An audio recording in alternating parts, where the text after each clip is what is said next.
주님께서 내가 스스로 온 것이 아니다라고 하는 그 말씀을 하십니다. 이건 참 우리로 하여금 복잡하게 만드는 그런 말이죠. 차라리 그런 말 다 한 번도 하지 않으시고 그냥 나는 아버지와 하나다라고 하는 말씀만 하셨으면, 그럼 앞에서 오신 예수 그리스도, 이 육신을 입고 오신 그리스도, 그게 우리로 하여금 우리에게는 어쩔 때는 그게 위로가 되고 격려가 되지만 또 한편으로는 부족할 거다라고 하는 생각을 갖게 한다는 거죠. 스스로 왔다라고 하시면 좋았을 텐데 나는 스스로 온 것이 아니다. 그러니까 주님이 하나님보다 조금 격이 떨어지는 것 아닌가. 그래서 이왕이면 큰 신한테 기도해야 되지 하면서 기도는 하나님에게 하고, 예수님은 우리와 어떤 관계를 맺는, 하나님까지 우리가 올라가서는 안 되니까 예수님 정도로 만족하게 하는 이런 생각을, 아주 위험한 생각인데 가질 수가 있다라고 하는 것이죠. 우리가 그 앞에 부분만, 내가 스스로 온 것이 아니다라고 하는 말만 받게 되면 그런 오해가 얼마든지 있을 수가 있습니다. 그런데 주님께서 이어서 계속 그렇게 말씀을 하시거든요. 내가 스스로 온 것이 아니니라 나를 보내신 이는 참되시다, 이렇게 말씀을 하고 계십니다. 주님께서 아버지가 나를 보내셨는데 나를 보내신 그 하나님이 참되다라고 말씀하시니까, 어제도 말씀 나눴지만 이 참되다라고 하는 것은 하나님의 속성이고 하나님의 성품이거든요. 하나님의 성품, 속성, 참되신, 거짓이 없으신, 참되다라고 하는 말의 1차적인 의미가 거짓이 없다라고 하는 말이니까요. 그런데 그 의미도 중요한 의미지만 거짓이 없다라고 하는 말, 한결같다, 영원하다, 본질이다, 근본이다, 만유시다, 얼마든지 이 참됨 속에서 하나님의 모든 속성에 대한 아주 깊은 통찰이 가능합니다. 그런데 우리가 신학적으로 알지 못하는 그런 영적인 의미는, 바른 계시를 주시는 분, 참되다라고 하는 하나님의 이 성품 중에 자기를 나타내지 아니하고 우리와 관계 맺지 않으시는 하나님이라면 참되다라고 하는 것은 굉장히 위험한 단어라는 거죠. 하나님이 혼자서 단독으로 그냥 참되고 선하고 완전하고 영원하고 근본이고 만유시다, 이렇게만 우리가 하나님을 알고 있다면 그런 하나님은 진짜로 우리 주님께서 말씀하신 것처럼 너희는 그를 알지 못하는 거다. 하나님이 참되다라고 하는 것, 하나님이 사랑이시다, 참 좋은 말입니다. 완전한 말이고요. 하나님에 대한 모든 것을 다 담고 있죠. 그런데 그런 하나님을 나타내지 아니하시고 자기 만족으로 산다, 이것보다 더 허망한 말은 없다는 거죠. 하나님이 굉장히 좋으신 분이신데 그냥 하나님 혼자서 좋으신 분이다, 우리하고는 아무런 상관이 없는, 그러면 우리는 그야말로 비참한 거죠. 하나님이 온전하신데 우리는 완전히 점이다, 우리는 흙이다, 우리는 아무것도 아니다, 우리는 멸망의 자식이다, 우리는 그리스도 밖에 있다, 이것보다 더 비참한 말이 어디가 있겠습니까? 그렇기 때문에 이 참되다라고 하는 말의 뜻은 자기를 나타내신다라고 하는 말로 완성이 되는 겁니다. 자기를 계시해 주신다, 자기를 계시해 주신다. 영원한 우리 주님은 자기를 계시해 주시는 그 하나님의 뜻에 따라서 보냄받으신, 이 세상으로 보내신 귀한 아들이라고 하는 거죠. 우리 주님은 하나님의 성품을 바르게 계시해 주시는 분이라는 거죠. 나타내 주시는 분이라는 거죠. 알게 해 주시는 분이라는 거죠. 우리는 모릅니다. 절대. 아들이 오기 전까지는 사람이 먼저 하나님을 알 수 있는 가능성은 이 우주에 없습니다. 이 시간 속에, 공간 속에, 아니면 영적으로나 전혀 불가능합니다. 알 수가 없습니다. 그러니까 주님께서 그렇게 말씀하시는 겁니다. 너희는 그를 알지 못하나. 나를 보내셔서 그래서 영원한 계시에 의해서 자기를 드러내시는 하나님의 이 자기 계시, 요한복음은 계속 예수 그리스도를 그렇게 계시하고 있습니다. 이 말씀이 쭉 지나가면 이 7장 끝부분에 나는 생명의 물이다, 나를 믿는 자는 성경의 이름처럼 그 배에서 생수의 강이 흘러날 거다, 영적인 우리 주님께서 어떤 존재이신지를 분명하게 보여줍니다. 우리 주님이 생명이시다.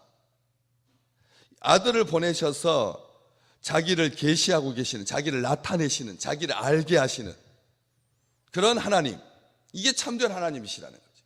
그런데 그 참된 하나님이 아들을 통해서 이 땅에 자기 자신을 나타내 주시는, 실제하시는 참됨의, 우리가 인간이 깨달을 수 있는 그 알지도 못하는 그런 그 궁극적인 요소가 뭐냐면 실제하시는다는 것이죠. 하나님이 그냥 말로만 있는 것이 아니라 실제하신다, 영원히 존재하신다, 우리를 사랑하신다, 우리를 구원하신다, 이런 모든 우리가 알고 있는 믿음의 뿌리가 우리 주님께서 이 땅에 보냄받지 않으셨으면 몰랐을 거라는 거죠. 그냥 막연하게 이 세상을 지은 분이 계시겠구나, 그리고 나는 사랑받는 존재인가 보다, 이렇게 자연인이 알 수 있는 길은 없다는 것입니다. 이걸 분명하게 해야 합니다. 전적인 무지가 이게 하나님의 백성 개혁교회의 토대이기 때문에 그렇습니다. 우리는 모릅니다. 전적인 무지, 전적인 무능, 전적인 타락, 이게 하나님께서 참되시다라고 하는 것을 알려주기 위해서 예수 그리스도께서 육신을 입고 이 땅에 오지 않으시면 불가능한 일이다라고 하는 것이죠. 그래서 알 수 없다, 전혀 모른다, 하나님을 온전히 안다라고 말하지 마라. 이게 모를 수 있는 가능성이 있다라고 하는 말이 아니라 우리 주님께서 알지 못한다 그러면 모르는 겁니다. 절대 모릅니다. 우리가 혼자서 지금부터 돌을 닦고 만년을 쌓으면 하나님을 알 수 있느냐? 모른다는 것이죠. 불가능하다는 것입니다. 아예 그것은 있을 수가 없다라고 하는 것입니다. 그렇기 때문에 29절에 주님께서 나는 안다라고 하시는 이 말씀이 그냥 단순하게 지식적인 알미 아니라고 하는 것을 알 수가 있는데, 왜냐하면 내가 그에게서 났기 때문이다. 우리 주님은 보내신 분을 온전히 아는데 이 그에게서 났다라고 하는 말은 또다시 약간의 오해가 가능한 이유는, 그러면 하나님으로부터 난 분은, 예수님은 만든 분보다, 낳으신 분보다 작다, 이런 생각을 어쩔 수 없이 하게 된다는 거죠. 하나님이 낳았다면 예수님은 하나님으로부터 낳은 분이니까, 그렇기 때문에 피조된이라고 하는 말이 성립이 되거든요. 피조되었다라고 하는 말. 그렇기 때문에 내가 그에게서 났다라고 하는 말도 우리가 오해하기 쉽습니다. 그런데 그 말이 단순하게 창조됐다라고 하는 말의 의미가 아니라고 하는 것을, 왜냐하면 그에게서 났다라고 하는 말은 아버지의 본질에서 났다는 말입니다. 다른 이 세상에 존재하는 모든 피조물은 하나님께서 말씀으로 지으셨지만 아들은 아버지의 본질에서 난 것입니다. 아버지의 본질에서 난 것입니다. 이걸 기억하셔야 됩니다. 다시 말하면 아버지와 동일하시다라고 하는 표현을 아버지에게서 났다, 나는 그에게서 났다라고 하는 표현으로 말씀하고 계시다는 거죠. 전적인 동등인데 어떻게 알 수 있느냐면 골로새서 1장 15절에 그는 보이지 아니하는 하나님의 형상이요. 골로새서 1장 15절에서 바울은 예수님은 보이지 아니하는 하나님의 형상이다, 이 형상이다라고 하는 말, 모든 피조물보다 먼저 나셨다라고 하는 부속 설명을 통해서 우리 주님께서 아버지의 형상이다, 아버지의 본체다, 아버지의 본질이다 라고 말씀하십니다.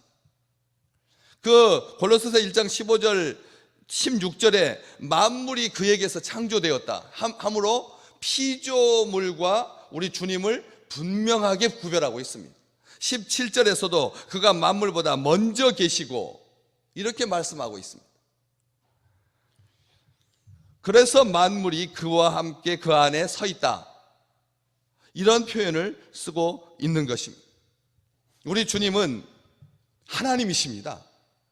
하나님은 형상을 우리가 육을 가진 눈으로는 결코 볼 수가 없기 때문에 영적으로 어떤 직감으로 알 수 있는, 우리는 하나님의 영으로 창조된 존재이니까 그냥 영이 반응하는, 여러분 영이 반응하는 것을 느낄 수가 있습니까? 우리의 영이 하나님의 어떤 영과 이렇게 반응해가지고 이게 떨림이 느껴집니까? 아니면 영이 반응해가지고 영이 막 밝아지는 것이 느껴지나요? 말입니다. 그건 사람의 말인 거지 영을 알 수 없습니다. 우리의 영은 창조된 영이기 때문에 하나님의 영을 알 수가 없는 것이죠. 불가능한 것입니다. 결코 모릅니다. 그런 기대를 하지 마십시오. 그냥 나는 세상의 사람들보다 영적으로 굉장히 예민해서 그래서 영이 있는 곳에 가서 영이 있는 곳에 반응하고 영이 있는 곳에서 행복하고 만족하다. 그렇기 때문에 육은 축축 늘어져도 내 영은 날마다 소생한다. 이것은 말이 안 되는 말입니다. 불가능한 것입니다. 영으로 하나님을 알 수가 없습니다. 주님께서 알려주셔야지만, 영이 육을 입고 이 땅에 오셔야지만, 말씀이 되어야지만, 육신으로 되셔야지만 우리가 알 수 있게 되는 거죠. 귀로 듣고 믿음이 더해져서 보이지 아니하는 것을 알게 되는 것입니다. 우리는 이걸 기억해야 됩니다. 우리 주님께서 이 땅에 그렇게 하늘에서 아버지에게서 아버지로 말미암아 보냄 받으셨습니다. 이 보낸다, 하나님이 보내셨다라고 하는 것이 지금 2000년 동안 진행되고 있는 모든 선교학의 최종 결론입니다. 하나님께서 선교하신다. 하나님이 보내신다라고 하는 말은 하나님께서 선교하신다, 하나님의 선교라고 하는 개념으로 딱 정리가 됐습니다. 더 이상 인간이 이런 말 없습니다. 그냥 하나님의 선교인 겁니다. 그 하나님의 선교에 우리가 하나님의 선한 도구로 사용될 뿐인 거지 우리가 선교하는 거 아닙니다. 우리가 가면 하나님의 영이 우리의 어깨 위에 타고 가는 게 아닙니다. 하나님은 이미 먼저 아들을 보내셔서 창세 전부터 구원하실 자를 택하셔서 하나님께서 추수 때에 하나님의 백성들을 거두시고 하나님의 백성들을 모으셔서 하나님의 일을 하는 거지 우리가 선교하는 건 아닙니다. 이것은 분명합니다. 우리 주님께서 아버지로부터 보냄 받으셔서 이 선교자로 보내셔서 중보자로 보내셔서 구세주로 보내셔서 구원과 관련한 하나님의 형상으로 보내셔서 하나님이 기뻐하신 뜻을 선포하고 집행하시고 이루시고 완성하셨습니다. 이게 전부입니다. 속지 마셔야 합니다. 앞으로 더 보낼 사람은 없습니다. 또 다른 아들의 이름으로 우리가 숨겨놨던 아들로 이 땅에 오는 사람은 없습니다. 오직 우리 주님이 전부이십니다. 우리는 이것을 믿습니다. 완성되었습니다. 다른 이름은 없습니다. 성취되었습니다. 이게 하나님의 선교이십니다. 선하신 하나님을 반영하는 것이죠. 교회가 반드시 하나님의 선교를 이루게 될 것입니다. 그냥 한국 교회 모든 몸짓들이 다 이제는 다 검증되어 가지고 더 이상 무얼로도 하나님의 교회가 더 이상 나갈 길이 없어서 마지막으로 붙드는 것이 하나님의 선교가 아닙니다. 여러분 아셔야 합니다. 이제 성장도 멈췄고 이제 앞으로 사람 숫자가 없는데 사람의 숫자가 없으니까 이제는 교회가 교회로서 존재할 수 있는 기회는 없다. 그러니까 마지막으로 붙들어야 되는 것은 건물 제대로 딱 지어놓고 그리고 한두 명 모여가지고 그리고 맨날 입으로 하나님 선교 부르짖어야 그래야지 겨우 명맥을 유지한다 라고 하는 그 자조 섞인 자구책으로서 선교가 있는 게 아니라는 거죠. 우리가 계속 선교합니다, 구제합니다, 봉사합니다, 섬깁니다, 나눕니다.